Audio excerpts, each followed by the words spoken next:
ओम शांति। 8 जुलाई 2025। मीठे बच्चे, ये तुम्हारा जीवन बहुत बहुत अमूल्य है, क्योंकि तुम श्रीमत पर विश्व की सेवा करते हो, इस हेल को हेवन बना देते हो। तो सबसे पहले ये जो जीवन है, ये अमूल्य महसूस कब होगा? जब श्रीमत पर, और वो श्रीमत जब समझ में आएगा कि ये बाबा के मत है, कोई साधारण मनुष्य की मत नहीं है, और उसी मत को जब समझते हैं, समझकर इम्प्लीमेंट करते हैं और उसका रिजल्ट को एक्सपीरियंस करते हैं, तब जाके वो विश्व की सेवा करने के लिए या जीवन को अमूल्य समझने का ताकत होता है। तब वो ट्रस्ट होता है कि हेल को हेवन बनाते हैं।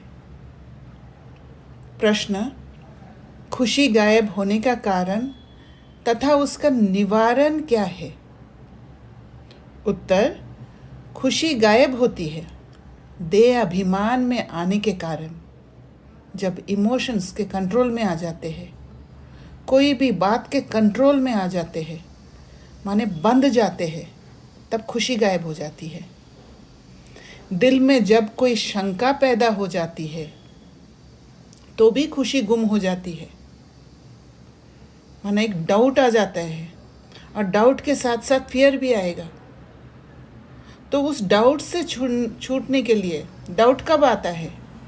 जब हम एज्यूम कर लेते हैं, शंका आ जाता है।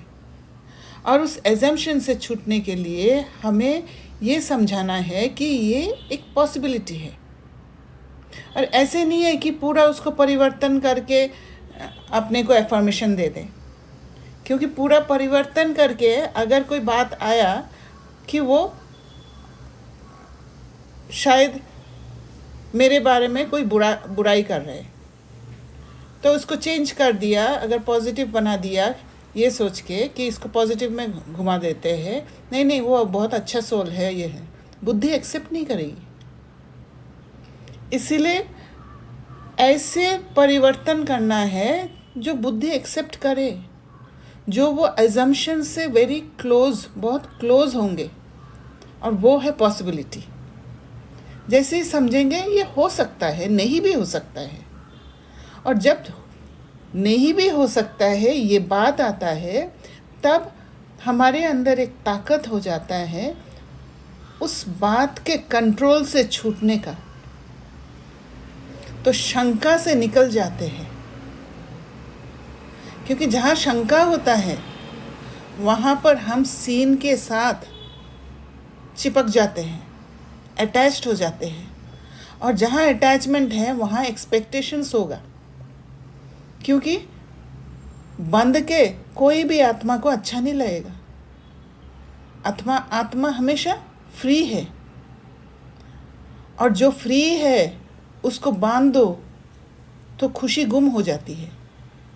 तो आत्मा कोशिश करती है उससे छूटने की, और छूटने के प्रयास से खुशी गुम हो जाती है।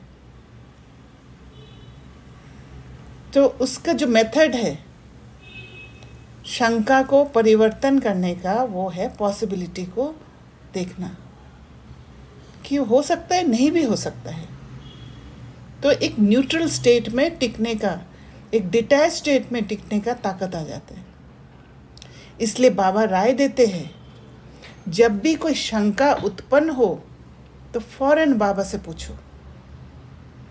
तो अगर बाबा से पूछेंगे, शंका आया, बाबा से पूछेंगे, तो एक शिफ्ट होता है, एक अंदर में एक हिम्मत आता है, और उस हिम्मत के कारण एक अंदर की तरफ एक जर्नी शुरू होता है, जिससे उस सीन से डिटैच हो पाते हैं। और बाबा से पूछने के लिए पहले खुद को आत्मा समझना होता है, सेल्फ कनेक्ट होना ज़रूरी होता है, तभी जाके पूछ पाते हैं। तो तब तक मन शांत हो जाएगा। देही अभिमानी रहने का अभ्यास करो तो सदैव खुश रहेंगे। और देही अभिमानी रहने का अभ्यास पूरा अटेंशन और अवेयरनेस के साथ हर पार्ट को प्ले करना, अपने को समय पर प्रिपेयर करके रखना और अशारीरिक का अभ्यास करना बीच बीच में। जितना जितना ये देह से अलग होते जाएंगे उतना उतना जीवन में खुशी आने लग जाएगा। क्योंकि ये हर एक अभ्यास, जैसे पॉसिबिलिटी को देखना, ये एक अभ्यास है, ये भी देही अभिमानी बनने का अभ्यास है। ओम शांति। ऊंचते ऊंच भगवान और फिर भगवानुवाच। बच्चों के आगे, मैं तुमको ऊंचते ऊंच बनाता हूँ तो तुम बच्चों को कितनी खुशी होनी चाहिए। बाबा हमें ऊंचा बना रहे, हमारे समझ को ऊंचा कर रहे हैं, बुद्धिवान बना रहे हैं, दिव्य बुद्धि को एक्टिवेट कर रहे हैं। तो कितनी खुशी होनी चाहिए। हमें किसी पर निर्भर नहीं होना पड़ेगा, हम फ्री है, डिसीजन ले सकते हैं, खुद अपना चॉइस को इम्प्लीमेंट कर सकते हैं, किसी के कंट्रोल में नहीं आके रह सकते हैं। तो कितनी खुशी होनी चाहिए। समझते भी हो बाबा हमको सारे विश्व का मालिक बनाते हैं। मनुष्य कहते परमपिता परमात्मा ऊंचते ऊंच है। बाप खुद कहते हैं मैं तो विश्व का मालिक बनता नहीं हूँ। भगवानुवाच, मुझे मनुष्य कहते हैं ऊंचते ऊंच भगवान, और मैं कहता हूँ कि मेरे बच्चे ऊंचते ऊंच हैं। सिद्ध कर बताते हैं, पुरुषार्थ भी ड्रामा अनुसार कराते हैं। कल पहले मुआफिक बाप समझाते रहते हैं, कुछ भी बात ना समझो तो पूछो। मनुष्य को तो कुछ भी पता नहीं है, दुनिया क्या है, वैकुंठ क्या है। भल कितने भी कोई नवाब मुगल आदि होकर गए हैं, भल अमेरिका में कितने भी पैसे वाले हैं, परंतु इन लक्ष्मी नारायण जैसे तो हो ना सके। वह तो व्हाइट हाउस आदि बनाते हैं, परंतु वहाँ तो रत्न जड़ित गोल्डन हाउस बनते हैं। कितना फर्क है। उसको कहा ही जाता है सुखधाम। तुम्हारा ही हीरो हीरोइन का पार्ट है। तुम डायमंड बनते हो।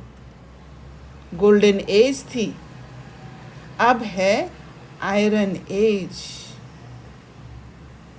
बाप कहते हैं तुम कितने भाग्यशाली हो। भगवान खुद बैठ समझाते हैं तो तुमको कितना खुश रहना चाहिए। जहाँ भगवान हमें पढ़ा रहे हैं, जहाँ भगवान हमें गाइड कर रहे हैं, तो कितना खुश हो रहना चाहिए।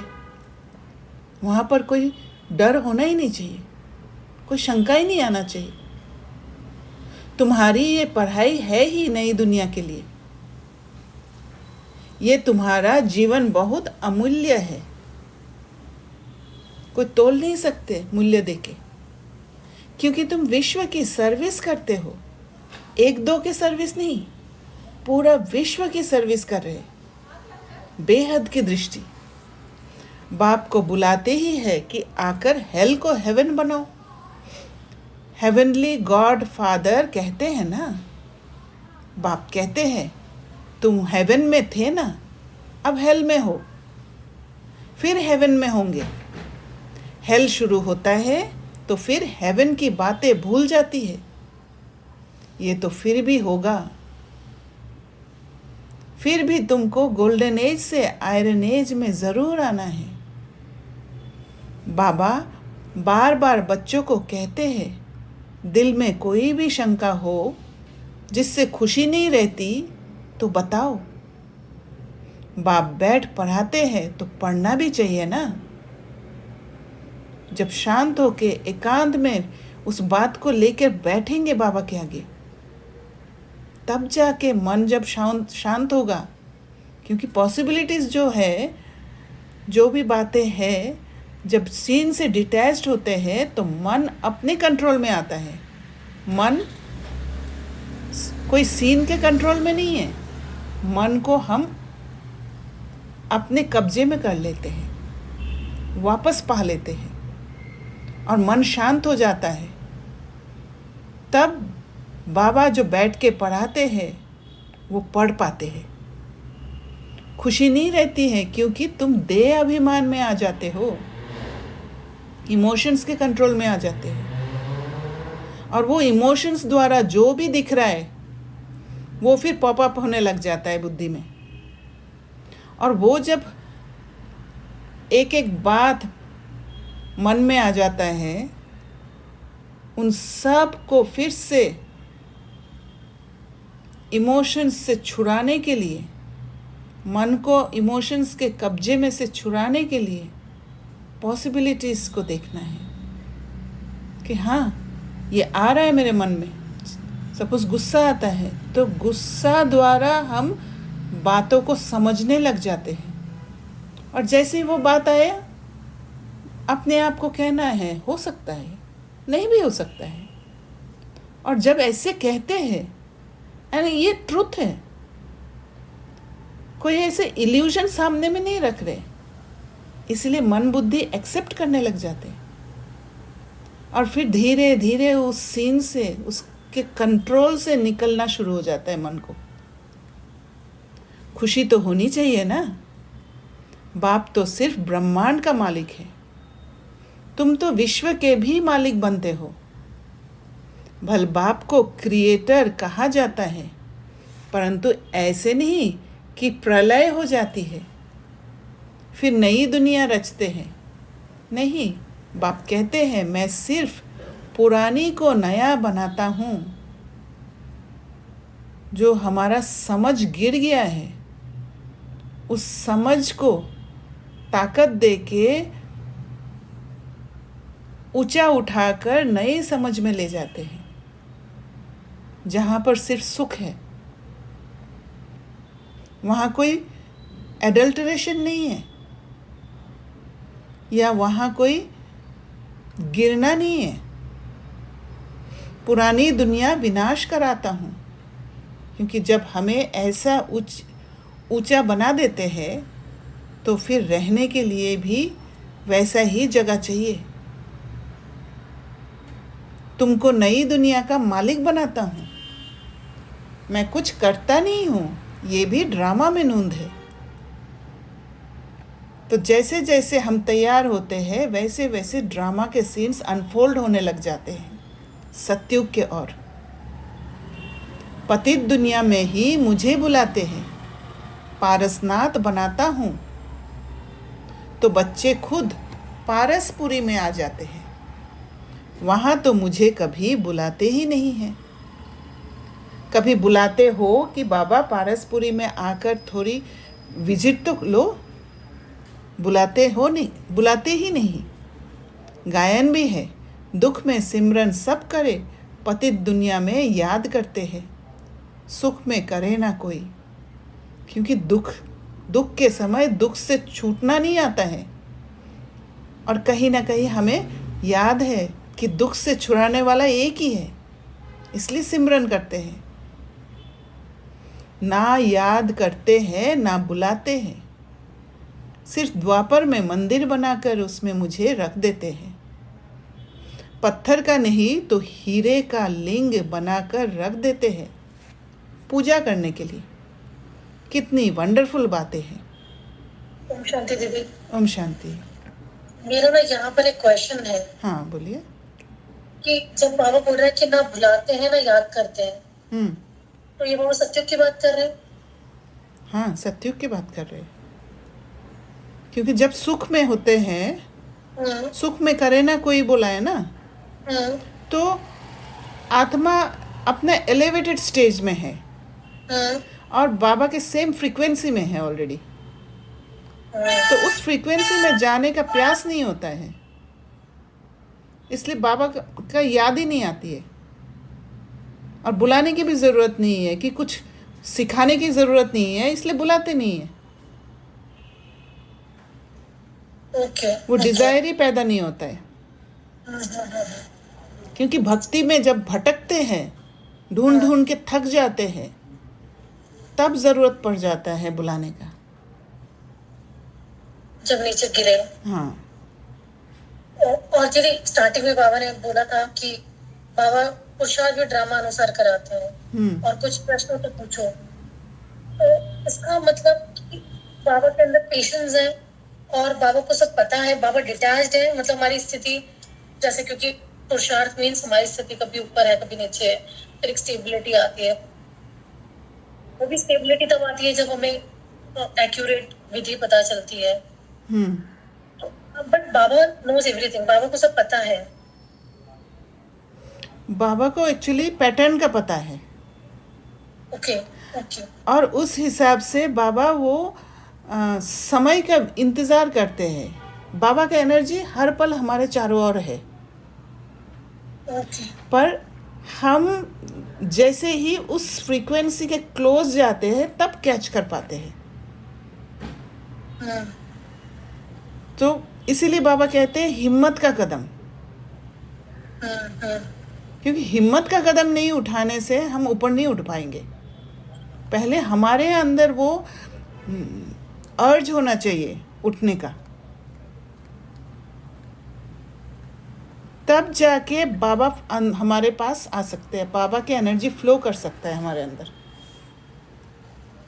ओके। है ना? इसलिए हिम्मत का कदम हमें ही उठाना है। गिरे, हिम्मत का कदम उठा के फिर से उठना है। ओके। थैंक यू दीदी। Thank you. वंडरफुल जी।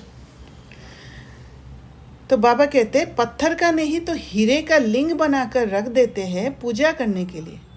कितनी वंडरफुल बातें हैं। अच्छी तरह से कान खोलकर सुनना चाहिए।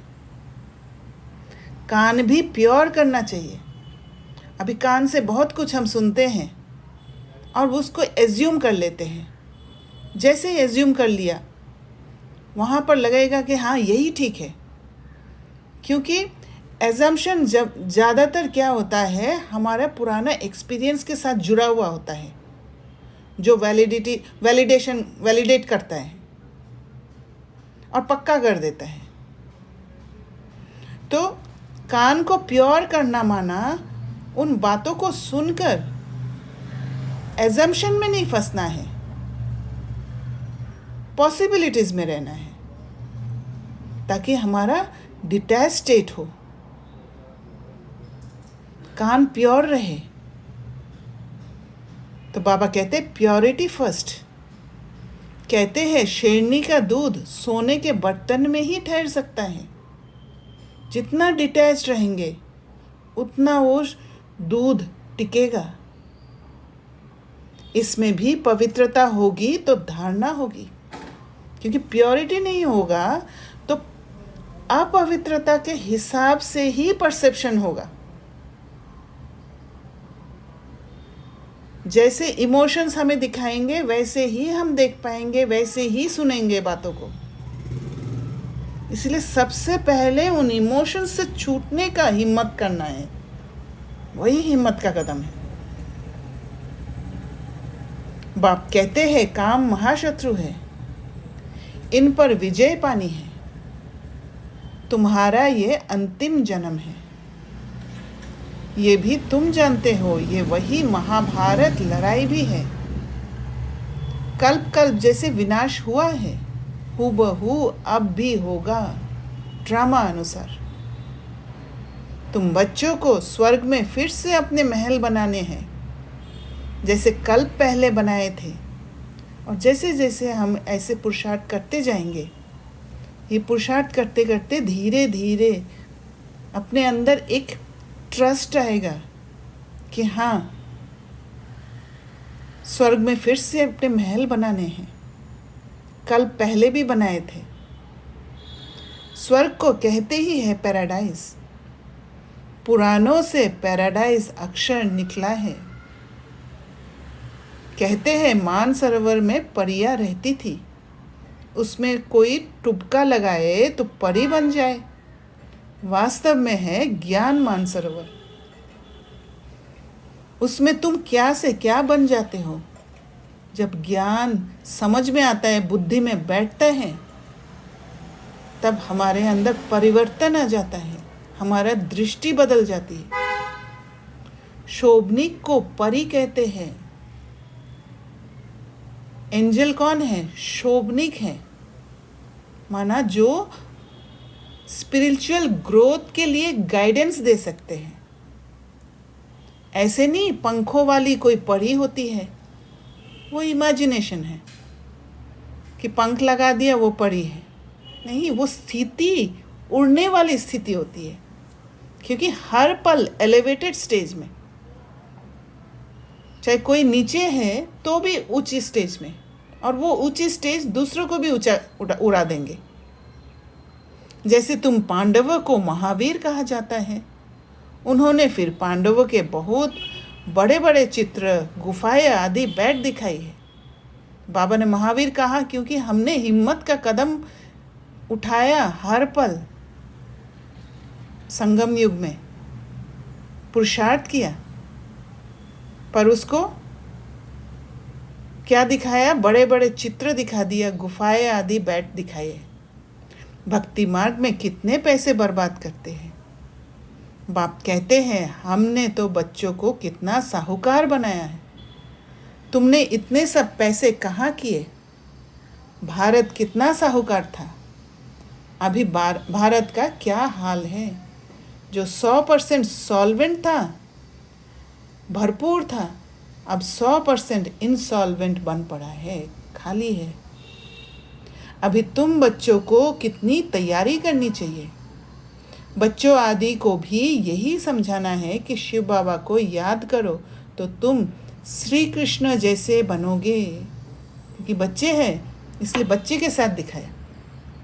तुम बच्चों को कितनी खुशी रहनी चाहिए, लेकिन अपार खुशी उन्हें ही रहेगी जो सदा दूसरे की खिदमत सेवा में रहते हैं। अब सेवा में कैसे रहे? ये नहीं बाहर से सेवा करते रहे किसी का, जिसको सेवा की ज़रूरत नहीं उसको भी आगे होके सेवा करे, नहीं। वो प्योर वाइब्रेशन फैलाना, चाहे कैसी भी आत्मा मेरे सामने आए, मेरे अंदर का प्योर स्टेट सेवा करा देगा, तब अपार खुशी रहेगा।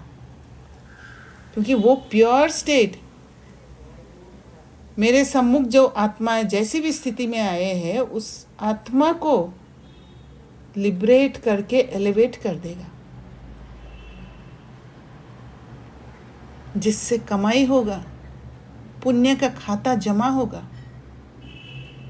मुख्य धारणा चलन बहुत बहुत रॉयल हो, स्किलफुल हो, खान पान बहुत सुंदर हो। तुम बच्चों के पास जब कोई आते हैं तो उनकी हर प्रकार से खिदमत करनी चाहिए, स्थूल भी तो सूक्ष्म भी। जिस्मानी रूहानी दोनों करने से बहुत खुशी होगी। अगर रूहानी नहीं है, सिर्फ जिस्मानी कर रहे हैं, तो फिर इंटेंशन प्योर नहीं है। कोई भी आए तो उनको तुम सच्ची सत्य नारायण की कहानी सुनाओ। वो कैसे सुनाएंगे कहानी? वो सटल फॉर्म में कहानी सुनाना है, अनुभव करा देना है, उस आत्मा को अच्छा फील करा देना है, सेल्फ कनेक्ट कर देना है। शास्त्रों में तो क्या क्या कहानियाँ लिख दी है, और वो सत्यनारायण की कहानी सुनाने के लिए आदि मध्य अंत का नॉलेज को पता होना पड़ेगा। ये जो वर्ण से हम गुजरे हैं उसका ध्यान रखना पड़ेगा, क्योंकि हमारे अंदर में कोई गंदगी आएगा और उसमें फंस जाए तो फिर हम सत्यनारायण के वो सत्यता की ओर नहीं ले जाएंगे किसी को, क्योंकि हमारा इमोशंस हमें कंट्रोल कर लेगा फिर, और झूठ के ओर बढ़ जाएंगे। विष्णु की नाभि से ब्रह्मा निकला, फिर ब्रह्मा के हाथ में शास्त्र दे दिए हैं।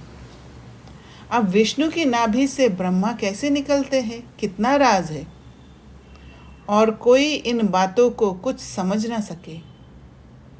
नाभि से निकलने की तो बात ही नहीं है। ब्रह्मा सो विष्णु, विष्णु सो ब्रह्मा बनते हैं। ब्रह्मा को विष्णु बनने में सेकंड लगता है। सेकंड में जीवन मुक्ति कहा जाता है। समझ खुला और जीवन मुक्ति मिल गया। बाप ने साक्षात्कार कराया, तुम विष्णु का रूप बनते हो, सेकंड में निश्चय हो गया, क्योंकि बुद्धि का ताला खुल गया। विनाश साक्षात्कार भी हुआ, नहीं तो कलकत्ता में जैसे राजाई ठाठ से रहते थे, कोई तकलीफ नहीं थी, बड़ा रॉयल्टी से रहते थे। अब बाप तुम्हें ये ज्ञान रत्नों का व्यापार सिखलाते हैं। अब ज्ञान रत्नों का व्यापार, ज्ञान रत्नों का व्यापार ऐसे नहीं होता है कि रत्न सजा के रख दिया, बस उसको पॉलिश करना है, उसको जहाँ फिट करना है, जिस ऑर्नामेंट में फिट करना है वो वहाँ फिट करना पड़ेगा, तब जाके वो रत्न वैल्यूएबल होगा, तब जाके किसी और को भी सुख देगा वो, तब जाके वो व्यापार होगा, कोई लेगा आपसे सुख देना, और वो फिर बहुत गुना बन के अपने पास आएगा, वो व्यापार हो जाएगा, फिर प्रॉफिट। वो व्यापार तो इनके आगे कुछ भी नहीं है, परंतु इनके पार्ट और तुम्हारे पार्ट में फर्क है। बाबा ने इनमें प्रवेश किया और फट से सब छोड़ दिया। भट्टी बननी थी, तुमने भी सब कुछ छोड़ा, नदी पार कर आए, भट्टी में पड़े, क्या क्या हुआ कोई की परवाह नहीं। कहते हैं श्री कृष्ण ने भगाया, क्यों भगाया? उन्हों को पटरानी बनाने, ये भट्टी भी बनी तुम बच्चों को स्वर्ग की महारानी बनाने के लिए। जब भी नया कोई परसेप्शन होता है, एक एलिवेटेड परसेप्शन द्वारा कार्य शुरू होता है, तो जो लो परसेप्शन वाले, लो समझ वाले आत्माएं हैं वो विरोध करते ही है, और जो हाई परसेप्शन वाले उनको फेस करना ही होता है। शास्त्रों में तो क्या क्या लिख दिया है, प्रैक्टिकल में क्या क्या है। सो अब तुम समझते हो, भगाने की बात ही नहीं।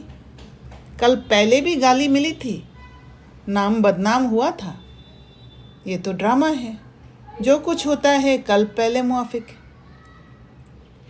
अभी तुम अच्छी रीति जानते हो, कल पहले जिन्होंने राज्य लिया है वे ज़रूर आएंगे। बाप कहते हैं मैं भी कल्प कल्प आकर भारत को स्वर्ग बनाता हूँ। पूरा 84 जन्मों का हिसाब बताया है। सतयुग में तुम अमर रहते हो, वहाँ अकाले मृत्यु होती नहीं। शिव बाबा काल पर जीत पहनाते हैं, कहते हैं मैं कालों का काल हूँ। कथाएं भी है ना, तुम काल पर विजय पाते हो, तुम जाते हो अमरलोक में। अमरलोक में ऊंच पद पाने के लिए एक तो पवित्र बनना है, दूसरा फिर दैवी गुण भी धारण करने हैं, और वो है स्किल्स। अपना रोज पोतामेल रखो। रावण द्वारा तुमको घाटा पड़ा है, तो जब दैवी गुण धारण करते हैं तब जाके वो जिगसॉ पजल की तरह एक दूसरे के साथ फिट बैठते हैं, हार्मनी रिलेशन बनता है। वहाँ एनर्जी का अप डाउन नहीं होता है, एक दूसरे का एनर्जी को खींचते नहीं है, एक बैलेंस मेंटेन होते रहते हैं। मेरे द्वारा फायदा होता है और रावण द्वारा घाटा पड़ता है। व्यापारी लोग इन बातों को अच्छी रीति समझेंगे। जो ज्ञान के रतन से खेलते हैं, ज्ञान को एक्सपेरिमेंट करते हैं, इम्प्लीमेंट करते हैं, एक्सपीरियंस करते हैं, वो है व्यापारी। और वो व्यापारी लोग इन बातों को अच्छी रीति समझेंगे। ये है ज्ञान रतन। कोई विरला व्यापारी इनसे व्यापार करे, क्योंकि जो व्यापारी है वो अपने रत्नों को पॉलिश करके प्रिपेयर्ड रखेंगे यूज़ करने के लिए। तुम व्यापार करने आए हो, कोई तो अच्छी रीति व्यापार कर स्वर्ग का सौदा लेते हैं 21 जन्म के लिए। 21 जन्म भी क्या, 50-60 जन्म तुम बहुत सुखी रहते हो, पद्मपति बनते हो। देवताओं के पैर में पद्म दिखाते हैं ना, क्योंकि वो स्किल साथ में होता है। अर्थ थोड़ी समझते हैं। तुम अभी पद्मपति बन रहे हो, और ये पद्मपति एक एक विजडम को पाके उस 2 सीन के बीच में जब इंटरसेक्शन होता है, वो जो एरिया है जहाँ पर हम एक कंफर्ट जोन को छोड़ के दूसरा जोन को कंफर्ट बनाते हैं, और वहाँ पर जो डायमंड्स मिलते हैं हमें, वहाँ हम पद्मपति बनते हैं। और वो एक एक पद्म का जो पेटल्स है वो कलेक्ट करके वो फिर हमारे मूर्ति के नीचे वो पद्म दिखाते हैं, क्योंकि हमारा आत्मा ऐसा पद्मपति बन जाते हैं कि हर एक बॉडी पार्ट्स को पद्म के साथ कंपेयर करते हैं। तो तुमको कितनी खुशी होनी चाहिए। बाप कहते हैं मैं कितना साधारण हूँ, तुम बच्चों को स्वर्ग में ले जाने आया हूँ। बुलाते भी हो, हे पतित पावन आओ, आकर पावन बनाओ। पावन रहते ही है सुख धाम में। शांति धाम की कोई हिस्ट्री ज्योग्राफी तो हो नहीं सकती। वह तो आत्माओं का झार है। वहाँ डेड साइलेंस है, वहाँ कोई हिलना डुलना नहीं होता है, शांति में है। सूक्ष्म वतन की कोई बात ही नहीं। बाकी सूक्ष्म वतन तो सिर्फ संगम युग पर है। बाकी ये सृष्टि चक्र कैसे फिरता है वह तुम जान गए हो। सतयुग में लक्ष्मी नारायण की डिनाइस्टी थी। ऐसे नहीं एक ही लक्ष्मी नारायण सिर्फ राज्य करते हैं, वृद्धि तो होती है ना। फिर द्वापर में वही पूज्य सो फिर पुजारी बनते हैं। मनुष्य फिर परमात्मा के लिए कह देते हैं आप ही पूज्य, जैसे परमात्मा के लिए सर्वव्यापी कह देते हैं। इन बातों को तुम समझते हो। आधा कल्प तुम गाते आए हो ऊंचते ऊंच भगवान, और अब भगवानुवाच ऊंचते ऊंच बच्चे हो। क्योंकि बाबा ने हमारा बुद्धि को ऊंचा बना के, समझ को ऊंचा बना के ऊंच बना दिया। तो ऐसे बाप की राय पर भी चलना चाहिए ना। आँख बंद करके ऐसे बाप की राय पर चलते जाना है, बाकी सब वो संभाल लेगा। एक्सपेरिमेंट करना है, क्योंकि ये ज्ञान रतन है। वो रतन को सही जगह पे फिट करा के ऑर्नामेंट बना के पहनना है। गृहस्थ व्यवहार भी संभालना है। यहाँ तो सब रह ना सके, सब रहने लगे तो कितना बड़ा मकान बनाना पड़े। ये भी तुम एक दिन देखेंगे कि नीचे से ऊपर तक कितनी बड़ी क्यू लग जाती है दर्शन करने के लिए। कोई को दर्शन नहीं होता है तो गाली भी देने लग पड़ते हैं। समझते हैं महात्मा का दर्शन करें। अभी बाप तो है बच्चों का, बच्चों को ही पढ़ाते हैं। तुम जिसको रास्ता बताते हो, कोई तो अच्छी रीति चल पड़ते हैं, कोई धारणा कर नहीं सकते। कितने हैं जो सुनते भी रहते, फिर बाहर में जाते हैं तो वहाँ के वहाँ रह जाते। वे खुशी नहीं, पढ़ाई नहीं, योग नहीं।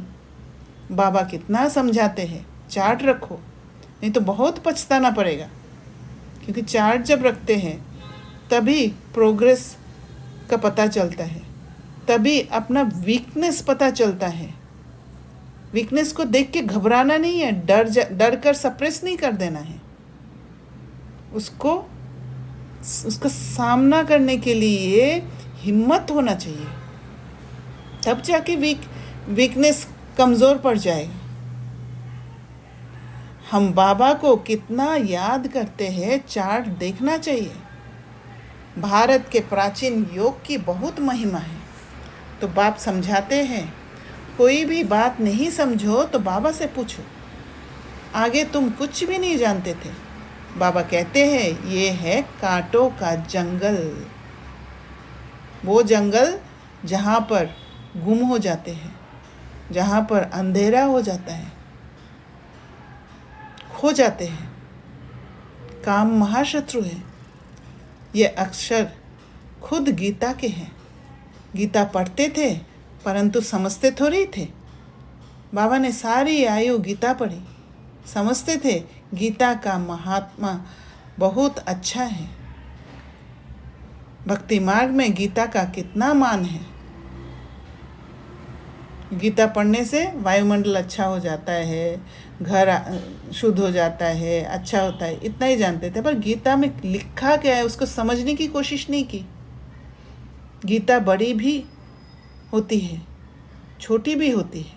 श्री कृष्ण आदि देवताओं के वही चित्र पैसे पैसे में मिलते रहते हैं। उन्हीं चित्रों के फिर कितने बड़े बड़े मंदिर बनाते हैं। तो बाप समझाते हैं, तुमको तो विजय माला का दाना बनना है। हर पेपर को क्रॉस करना है, विजयी बनना है, माया से जीतना है, माया जीत बनना है। इल्यूजन में नहीं फंसना है, पास्ट और फ्यूचर में। ऐसे मीठे मीठे बाबा को बाबा बाबा भी कहते हैं, समझते भी है, स्वर्ग की राजाई देते हैं, फिर भी सुनंती कथनती अहो माया फारकती देवंती। बाबा कहा तो बाबा माना बाबा। भक्ति मार्ग में भी गाया जाता है, पतियों का पति गुरुओं का गुरु एक ही है, वह हमारा फादर है।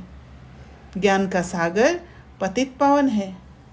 तुम बच्चे कहते हो बाबा हम कल्प कल्प आपसे वर्षा लेते आए हैं, कल्प कल्प मिलते हैं। आप बेहद के बाप से हमको ज़रूर बेहद का वर्षा मिलेगा।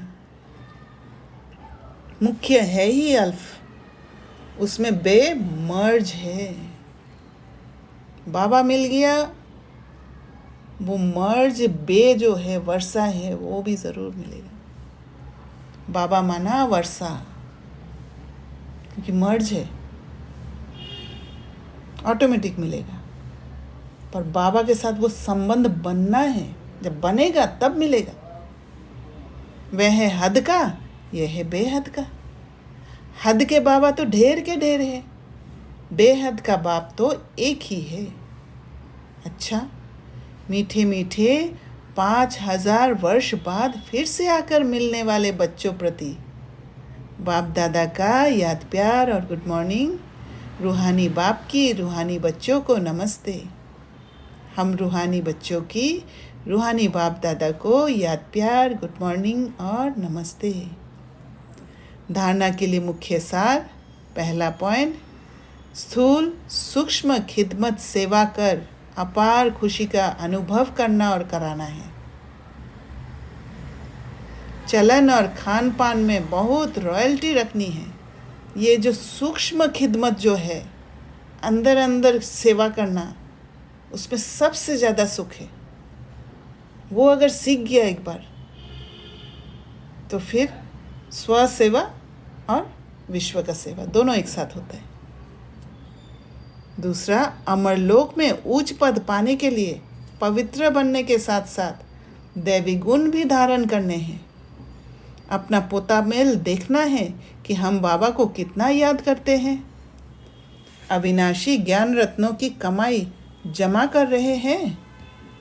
कान प्योर बने हैं जिसमें धारणा हो सके। वरदान, सेवा करते हुए याद के अनुभवों की रेस करने वाले सदा लवलीन आत्मा भव। याद में रहते हो, लेकिन याद द्वारा जो प्राप्तियाँ होती है उस प्राप्ति की अनुभूति को आगे बढ़ाते जाओ।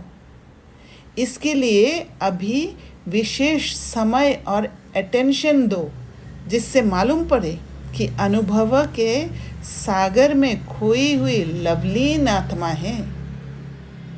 जैसे पवित्रता, शांति के वातावरण की भासना आती है, वैसे श्रेष्ठ योगी लगन में मगन रहने वाले हैं। यह अनुभव हो।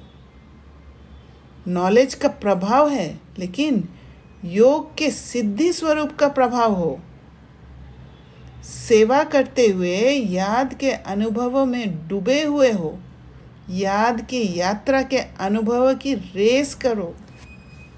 तो यहाँ सेवा करते समय याद, जब सेवा करते समय याद रहेगा, बाबा की याद रहेगी, तो फिर प्राप्ति होगी और उससे अनुभूति आगे बढ़ते जाएंगे। वहाँ पर प्रोग्रेस होगा, क्योंकि सेवा में ही नॉलेज का प्रभाव, नॉलेज को यूज़, वो ज्ञान रत्न को यूज़ कर सकते हैं। और उसके लिए योग भी ज़रूरत है, क्योंकि ज्ञान रत्न को यूज़ करने के लिए योग की ताकत की ज़रूरत होता है। और ज्ञान रत्न को यूज़ करने के लिए ज्ञान को समझना होता है। जब तक समझ नहीं होगा तब तक उसको इम्प्लीमेंट नहीं कर पाएंगे। और समझ होना माना वो इनर जो लेन देन वो होना। तो याद क्या है? याद माना समझ को तैयार रखना। कोई भी सिचुएशन से कोई समझ मिला है, कोई बुद्धि का ताला खुला है,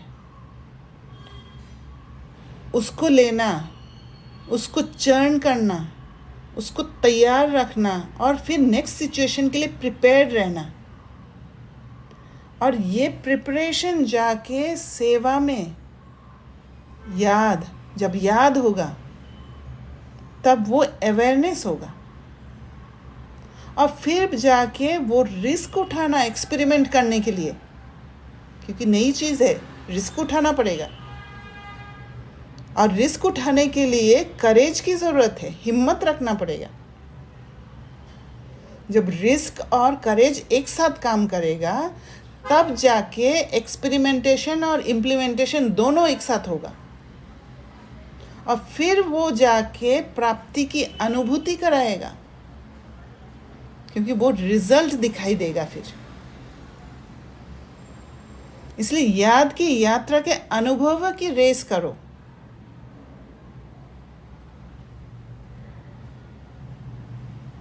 स्लोगन: सिद्धि को स्वीकार कर लेना, अर्थात भविष्य प्रारब्ध को यहाँ ही समाप्त कर देना।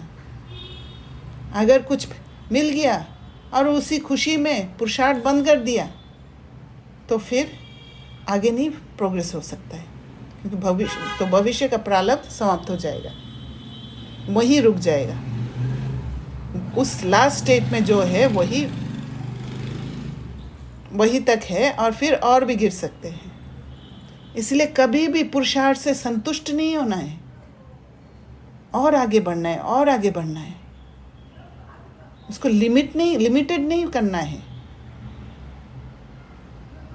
जैसे बाबा ने एम ऑब्जेक्ट हमें बताया है, लक्ष्मी नारायण, पर वो एम ऑब्जेक्ट बताया है एक सैंपल के रूप में हमारे सामने रखा है।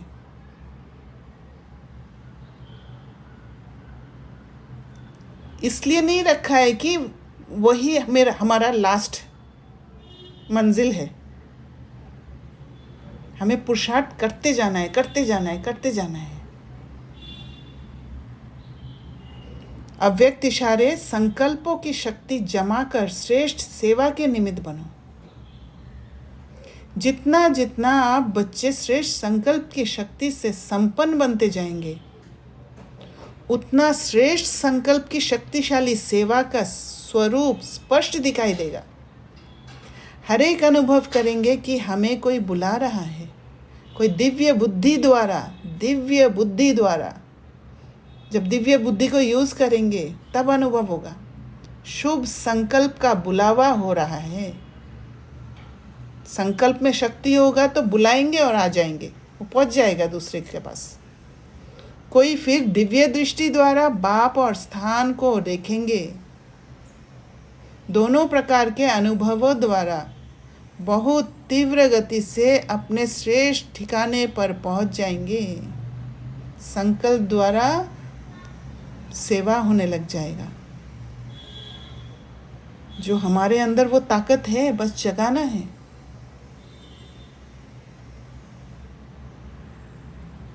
अच्छा, ओम शांति। किसी को कुछ शेयर करना है, कुछ क्वेश्चन है तो कर सकते हैं। ओम शांति दीदी। ओम शांति। मानसी बहन बोलिए। मुझे क्वेश्चन है। जो जैसे कि जो वो ये था ना कि संकल्प, एक सेकंड, जो स्लोगन था ना, सिद्धि को स्वीकार कर लेना अर्थात भविष्य प्रारब्ध को यहाँ ही समाप्त कर देना। तो इसमें हम ये सोच सकते हैं ना कि जो हमारा परसेप्शन है, एक बार हमने एक्सपेरिमेंट किया और वहाँ पे हमें सफलता मिला। Correct. और फिर we are going with refining it more and more. क्योंकि when I was reading about Dadi Janki, I realized she has extraordinary thinking about everyone. So like we have that scope also. We can go there. Yes. So it's never the end, right? We can always refine more and more and more. And Lakshmi Narayan is the, you can say, final, you can say, you know, all the possibilities, the best possibilities ever. इसका बोल सकते हैं? हाँ, ये आप दूसरे तरीका से बताया। इसका अर्थ यही है, सेम ही है, सिमिलर ही है। मैं इस तरह से परसीव कर रही थी बात को कि जब सिद्धि प्राप्त होता है तो उस समय पुरुषार्थ को बंद नहीं कर देना है। कभी क्या होता है, हमें इतना खुशी मिल जाता है कि ये हो गया, तो फिर उसमें ज्ञान योग कम कर देते हैं हम। ये इनिशियल स्टेज में होता है, और फिर ज्ञान योग जैसे ही कम करने लग जाते हैं तो फिर हम माया के हाथ में फंसने लग जाते हैं, क्योंकि हमारे अंदर, और फिर एरोगेंस आ जाता है। हमें लगता है कि हाँ, मैंने पा लिया जो पाना है, क्योंकि बहुतों को मैंने देखा है ऐसे करते हुए।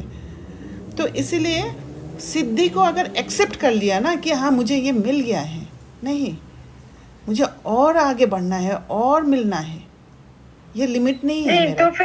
तो फिर खुश नहीं होना। जो जैसे मिल गया, अच्छा, तो जो खुश होते हैं ना, कोई एक्सपेरिमेंट हमारा सूक्ष्म वाला सफल हो जाता है और हम खुश होते हैं, तो इज दैट आल्सो सिद्धि को स्वीकार करना?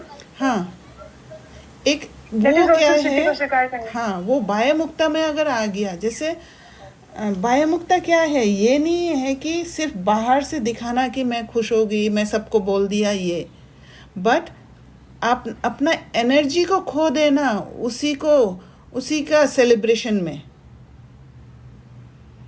और कहीं ना कहीं वहाँ पर हम उस स्थिति में टिक जाते हैं कि मुझे मिल गया है, अब मुझे, मतलब एक सिद्धि है ना, सिद्धि माना आई हैव अचीव्ड इट।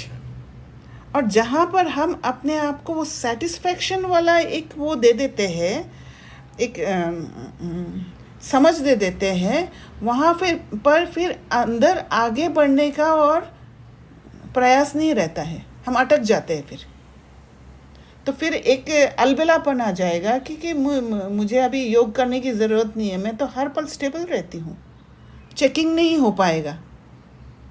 तो वो खुशी अतीन्द्रिय सुख होना चाहिए। एक आपको हाँ, अतीन्द्रिय सुख मतलब क्या? Because I was thinking कि हाँ ठीक है, I was telling myself that we have more to achieve, we have more to learn and explore. Yes. So it's never the end. You don't have to be so happy and end the things. It's not that. We can always refine the things more and more and more. Correct. तो फिर I was in the confusion. So do I not need to be happy? Do I know? But it automatically comes. Yes, I understood this, which I was not able to understand earlier. I struggled a lot. I suffered a lot, and now I got it.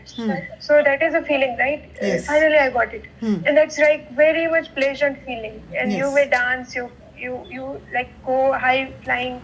So all these things happen at that time. So at that point of time, what is Atindriya Sukh? Atindriya Sukh, what I feel, is this joy of the soul that doesn't need your senses.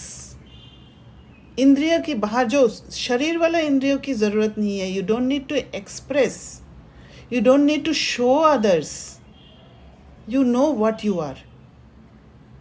और वो अंदर का एक जो एक containment, fulfilment you can say, एक भरपूरता का feeling है, वो आपको लेना है और वो अंदर अंदर आपको अनुभव करना है और उसको प्रिपेयर्ड रखना है कि ये मुझे मिल गया है and I am going to implement it everywhere and I am going to move forward. Okay, can we say that यहाँ पे भी हमें पावर यूज करना होता है? Yes, definitely. What I'm feeling is सामान्य की शक्ति we have to use here. Yes. So we have to be ready with the powers at that point of time. It's not only when problem comes, pain comes, we have to be ready with the powers. But even in the opposite scenario also, Correct. we should be having powers. क्योंकि extremes of To handle opposites that. में हमें सावधान रहना है, right? हाँ. Okay. Okay. So when we use the powers, then it will be Atindriya Sukha. Correct. You are in your own state at that time. You didn't lose yourself, right? Yeah, we did not. Yeah, that's important. Not Yes. losing the self. Yes, And that only happens when we have powers. और किसी को कुछ share करना है? ठीक है फिर. Om Shanti. Thank you.